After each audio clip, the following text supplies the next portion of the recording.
El aire de la mañana de aquel otoño en Joseon era inusualmente cálido, casi melancólico. Lee Jin-woo, un joven erudito de 22 años, se sentía animado. Las cosechas de arroz habían sido decentes y la promesa de un invierno suave le daba esperanza. Se sentó bajo el alero de su humilde casa, repasando los clásicos confucianos, preparándose para el examen de servicio civil que podría cambiar el destino de su familia. El sol, aún fuerte para la estación, brillaba sobre los campos ya cosechados y una extraña quietud envolvía el valle. Pero esa calidez inusual no era una bendición, era el primer susurro de una catástrofe que nadie podía prever. Aquella misma noche, sin previo aviso, una helada brutal descendió sobre la península, tan repentina como un golpe de espada. Los pequeños brotes de cebada de invierno, recién sembrados, se marchitaron antes de que el sol volviera a asomarse, un presagio sombrío que nadie comprendió en su totalidad. La vida de Lee Jin-woo, hasta entonces, había sido un delicado equilibrio entre la aspiración y la realidad. Su familia, aunque no rica, poseía un pequeño arrozal que les permitía vivir con dignidad y financiar sus estudios. Jin-woo era la esperanza, el camino hacia una mejor posición social que aliviaría la carga de sus padres y hermanos menores. Pasaba sus días inmerso en textos antiguos, soñando con un futuro donde su intelecto sirviera al reino y honrara a su linaje. Pero el clima, ese factor caprichoso e indomable, estaba a punto de reescribir su destino y el de millones. Estamos en la península coreana, a finales del siglo XVII, un período que más tarde sería conocido como la Pequeña Edad de Hielo. A escala global, esta época se caracterizó por inviernos más fríos y veranos más frescos. En Joseon, esto se manifestó en una volatilidad climática extrema.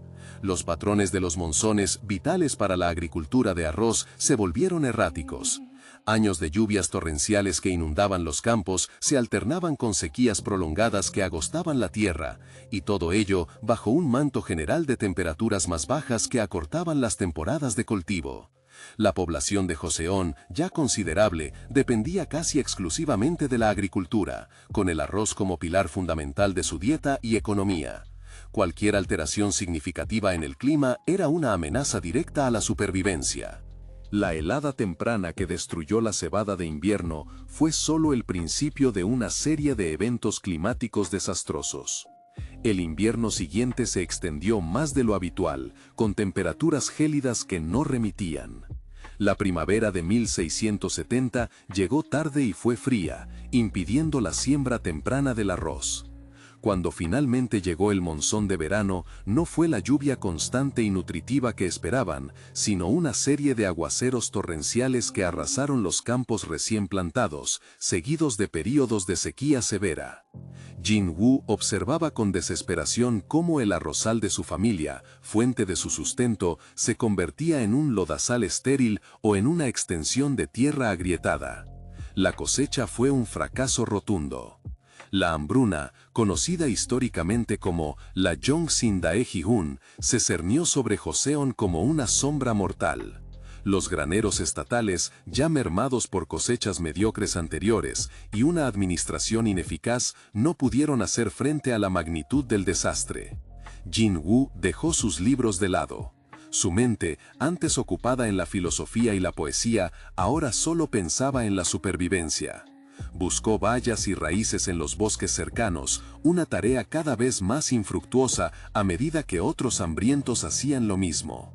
Vio a sus vecinos, antes orgullosos campesinos, mendigar y, en los casos más extremos, recurrir a la corteza de los árboles para alimentarse.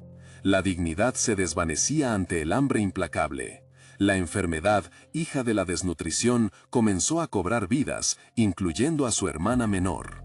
La desesperación llevó a Jin-woo a emprender un viaje a la ciudad más cercana. Caminó días, presenciando un paisaje desolador. Aldeas abandonadas, cadáveres en los caminos, el silencio ominoso de una tierra despojada de vida. La imagen de los campos arruinados por el clima se grabó en su memoria, un recordatorio constante de la fragilidad de la existencia humana frente a la fuerza implacable de la naturaleza. Su sueño de ser un erudito se había desvanecido, reemplazado por la cruda realidad de la lucha por cada bocado. El clima no solo había arrasado las cosechas, había desmantelado la estructura social, la moral y la esperanza de una nación.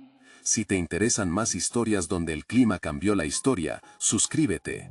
Deja tu comentario sobre qué te pareció esta historia, compártela con tus amigos para que más personas conozcan el poder del clima en la historia, y suscríbete para seguir apoyando el canal y descubrir más relatos fascinantes.